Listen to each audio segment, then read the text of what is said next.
Hello, I'm Barbara McBain, and welcome to Inspire Me 360. Today we're going to be talking about one of the most magical laws in this universe, how this universe was created, essentially the law of attraction.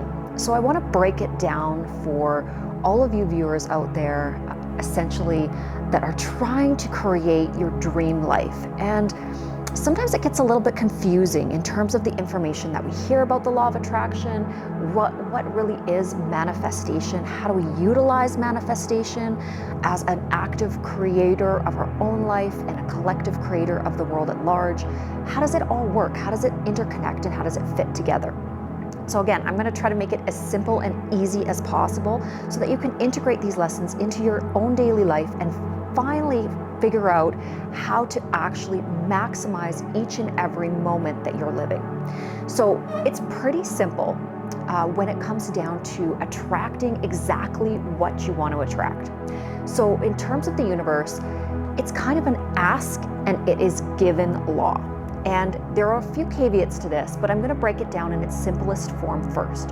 So obviously you have to ask. And what I mean by that is you have to have a very clear intention of what it is you want and a direction of where you're going, and you can't waver on it too much. Because again, when you are letting out the intention of your heart and your soul purpose out into the quantum field, if you keep changing your direction, it gets a little confused as well. And that's where we really go into the magic of thought forms. So again, what is a thought form? A thought form is just basically a mental picture of visualization that we all create as human beings in our mind that really is kind of almost like the dress rehearsal for what we want to see manifesting in the three-dimensional world.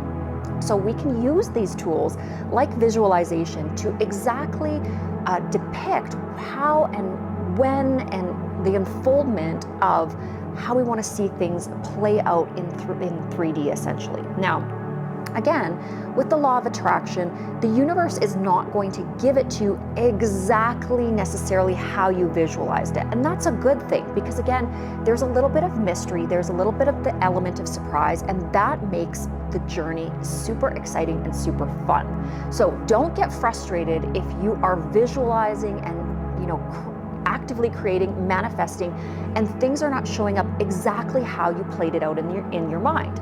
Because again, that's part of the fun. Now, the other thing that I want you to really pay attention to is how powerful your thoughts are. So if you're sitting there and you're frustrated and you're thinking negative thoughts, or you're, not having confidence in your own abilities, those things will also manifest in your outside world. So you're going to see a ton of mirrors that are going to come into your life and really showcase that self-doubt that you are precipitating in your thought forms, okay? So again, this is kind of the diet of the mind, and this is one of the most powerful things that we're actually incarnated here on earth to learn, is how to direct the mind. Because again, mind is everything. Mind is the mechanism of how creation unfolds. So it's very, very important as new creators that you understand how to utilize the power of your mind. And it's also very beautiful that there is a time delay, because again, when you're getting used to the powerful mechanism of your thought forms and of mind, if every little thought popped into your head and instantly happened, it would be a very, very chaotic world. So let's say you're driving down the highway and you have a really bizarre thought like, oh my goodness, what if I just, drove off into the ditch?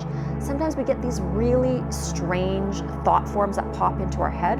It's just a mechanism of free will. It's not a bad thing because, of course, under the free will system, we are allowed to think about absolutely everything. Because again, it's like playing with paints on a canvas. You want to be able to utilize each and every color that's available to you. So each and every thought you could possibly think, mix those colors together, see what happens, and then you're going to see in some cases that certain thoughts are just not going to create a beautiful end result. So we start to weed through these thoughts very carefully, kind of like a gardener, and we start to pick out the things that obviously don't create or don't manifest the most beautiful end result for our 3D reality. And again, when I was talking about that time delay, it is such a beautiful mechanism of the time-space reality difference. Again, when we have a little bit of that window of, backtracking in terms of our creation with our thought forms, it's very much a safety net for us as new creators. So again, it allows you to think, okay, maybe I'd like to drive off into the ditch, and then the mind will come back and go, oh, actually, let's play that out quickly. That would mean a car accident. Don't really want to do that. Okay, the universe is going to respond to that command as well. And again, calibration of our thought forms is exceptionally important for us to understand as well. So the more negatively polarized the thought form that you're creating in terms of your creative process, so if you're thinking about being frustrated at somebody or really jealous or in self-doubt or maybe shame because you did something you weren't really proud of, it's going to calibrate on a very low end of the vibrational scale. And again, everything is only wave patterns, so everything is always in a vibrational pattern at its very core. So everything we have to learn to manipulate is the vibrational wave pattern form. So again, low calibrating thoughts are going to be very, very low vibrational. That also means with the lower vibrational calibration of thoughts, they're not going to be as powerful. This is also very, very important for you as new creators, because of course, we don't want to be creating chaos and entropy and destruction, although some creators love to dabble with that energy, that more negative or dark polarity. Again, within the free will system, that is allowed, but you also have to have all of the consequences that come with those lower vibrations as well, which you always learn on your journey. Now, the higher the calibration of thought form, so the more beautiful or the more in line with love light energy, the higher the vibratory field or the more powerful that thought form will enact upon the quantum field. So that essentially means when you are thinking of thoughts that are loving, that are giving, that are extending, that are peaceful and essentially just, beautiful and warm for all existence, that's going to be the sort of highest point where you're going to be sending out very powerful manifestation thought waves. So again, the more beautiful your thoughts, the more all-encompassing they are. So that means if you are really thinking beautiful thoughts for yourself only, they're going to calibrate a little bit lower on the scale. They're still beautiful because you still want beautiful things for yourself.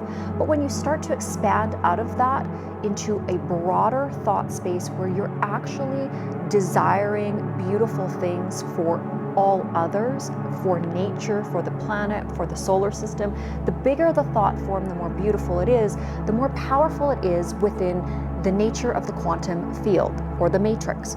So again, all of this is learning, all of this is part of growth and our evolution here on planet Earth. And the more we pay attention to these things, the more powerful we become. There are no mistakes in the universe. There is a beautiful design to everything, and everything is designed to help us on our path to enlightenment. And of course, the goal of any soul or any human being specifically, because most of the individuals watching this video will be of the humankind. But again, there's always, you never know, there might be a little dog pal sitting next to you watching as well, absorbing more than maybe you really understand. But yeah, I mean, we are really here on that ascension road. We're here to become more than we were when we arrived. And it's a journey, it's an evolution, and it's exciting. Being stagnant is nothing that anybody ever really clung to or was excited about, sort of mediocrity. So as we go into this new energy that has permeated planet Earth, again, you're going to find that there are many, many teachers here that have come specifically at this time to try to give as much knowledge as they have been given from the higher realms. Some of us access that knowledge through channeling. Some of us access that knowledge through automatic writing. There's multiple ways how we are able to synthesize some of these downloads that come to us, on a regular basis. And I want to talk a little bit about that verbiage, in this episode as well, because as individuals start to learn about this information, some of those words will become confusing, okay? So when we say download, again, for most of the teachers that have come to Earth to teach, we are trying to understand human language, whatever language form we're teaching in, and we are trying to correlate our messages as best that we can, make them applicable to humankind. Okay, so when we say download, or if you hear somebody saying download, it just means a transmutation of information that is coming to us in a certain thought form. So it's easy for human beings to understand this because, again, when a computer downloads or gets a download or gets an update, that is essentially what light workers are doing as well. So we will constantly get an influx of new information that is delineated to us through the higher realms. And again, we are essentially putting the pieces together because there is a protection around the earth. There is something called the veil, and it is the veil of forgetting. It is a very, very powerful teaching tool. It is in place absolutely for our own benefit. So again, the veil that surrounds Earth is specifically, I guess, the most raw form of learning, because when you are unable to tap into the ancient knowledge or the universal knowledge or the sort of totality of all there is, when you're able to tap into that, you it can also regress your learning a little bit, because again, you're just pulling from old knowledge. So Earth is on the, really the cutting edge of free will. We know nothing when we come here. We have no prior reference to our past lives, to the universal energies, specifically to the source intelligent, the Akashic records, any of those things. Generally, we're not allowed to tap into those outer spheres of knowledge. So we come here very raw. And so what this catalyzes in terms of Earth life is a very unique energy that is really cultivated from each entity that is living here. And when I say entity, I want you to understand what I mean by that. Specifically, what I'm talking about is life form. A lot of times when we think of higher learning or we think about intelligence, we kind of box it into only human consciousness, but that's not true. Planet Earth is learning through all of the living creatures that are currently incarnated here, whether it be a bee or a tree or a dolphin or a horse or an earthworm. All of that information is being gathered by the quantum field, or the matrix is a lovely word. All of that information is being gathered every single moment and being recalibrated as the universe expands. Now, of course, the universe is eternally interconnected. So it's not like Earth is a piece outside of the universe. It is very much interconnected with all that is. But Earth and the veil that surrounds Earth and all of the new intelligence that's being born of Earth, essentially, there's a membrane, is the best way for me to describe it, around the Earth. And all of the new thought forms are allowed to permeate out so that the universe can integrate these very new, very exciting thought forms. But the universal intelligence via that membrane is not as often allowed to permeate back in. Now, again, there is a specific grid set up around planet Earth that has been there for a reason. And this grid is essentially a grid of light workers. So we are allowed to impart certain amounts of information when the time is correct. Again, if the time is incorrect, the universe will block it. And I mean absolutely block it. There will be so many things that will cause a light worker to not be able to do their function if the timing is wrong. Everything is divine timing. So again, the celestial realms and the higher councils will only allow the information to delineate when the time is correct. And again, as that time is correct, you're generally in a place that is very peaceful and very ready to do the work that you're meant to do. And there won't be any fear around it. You won't worry about judgment. You won't worry about any of those things. I know myself, this is something I have known that I have come here to teach for a very long time, ever since I was really born. And now feels like the right time. I'm finally in the zone where I can do this, feeling very protected and safe in the sense that I know the information that I'm giving is going to encompass as much truth as I can possibly bring. With a caveat to that, I want anybody listening to understand that if somebody says they're a light worker or that they are a star seed or they're here to help anchor the grid, all that means is that somebody is here to teach the information to the closest calibration of truth that they understand, okay? And there's going to be teachers here that understand things far in advance than other teachers, but no matter who the teacher is, the student that is attracted to that certain teacher, where they're at in terms of their soul's calibration, will find the right teacher for them in the right time. And as they move up the scale, they'll be, further attracted to more, I don't want to say, highly calibrated information is essentially the way it works. And there is no one right way. That's something that is very important to state, that everybody is evolving all of the time. There is nothing that is permanent in terms of an informational grid. Everything is expansion, everything is creation, everything is moving towards a higher ground.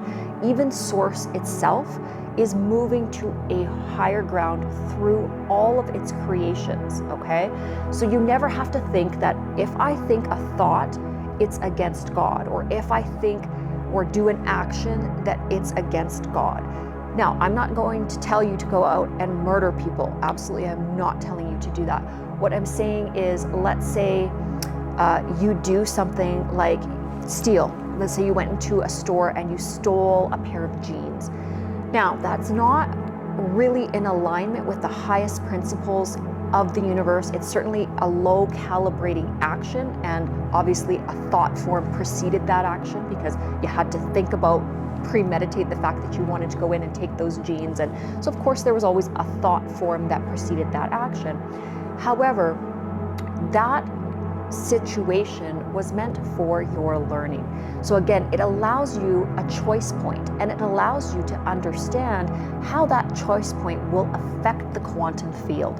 So let's say you go ahead and you do take that pair of jeans. How did you feel about it? What was, how did the quantum field and your life recalibrate that energy that you put out there? Because again, if you take something from somebody else, you are essentially hurting them. You are disrupting the balance. And when the balance is disrupted, the universe is so eloquently designed that all it can really do is to force you to learn a lesson very deeply so that it's something that you don't want to calibrate to again. So oftentimes what will happen is you will see the action that you did reflected back to you, but it will be magnified. So let's say you stole a pair of jeans. Well, now somebody's going to steal your car, and somebody's going to steal your dog, and somebody's going to take from your bank account, and you'll have all of these things in a row that mirrors that one kind of low calibrating action you took.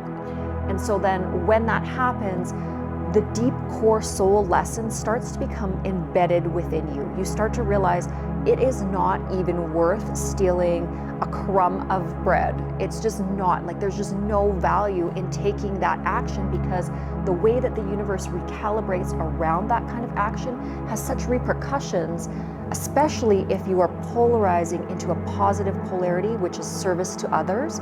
And if you really like to calibrate in that high vibrational energy, it will become almost unbearable for you to realize or see yourself through lower thought forms.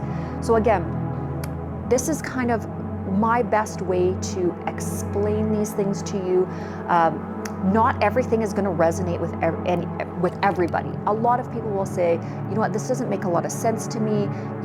I just want to, go out and smoke a joint, or I just want to go out and like hang out with my friends. Like this is too much information, and maybe a little bit too bland or flat. And I have to teach it this way again, because if I make it sound too silly, or if I make it sound too sensational or too, I think, hyped up, again, I'm not trying to sell anything here. I'm not trying to sell you get out of jail free card or a pass to the afterlife. There's no sales pitch here. All I'm interested in doing is giving you the information that I have been given, and if it resonates with you, and if it somehow imparts something that's helpful for your life, then you'll integrate it. If it doesn't resonate with you and it just feels like it is an untruth or it's not calibrating, then 100% you have to follow that. Again, with any teaching, the teaching has to calibrate to what the individual needs, and it has to be right for where they're headed with their life.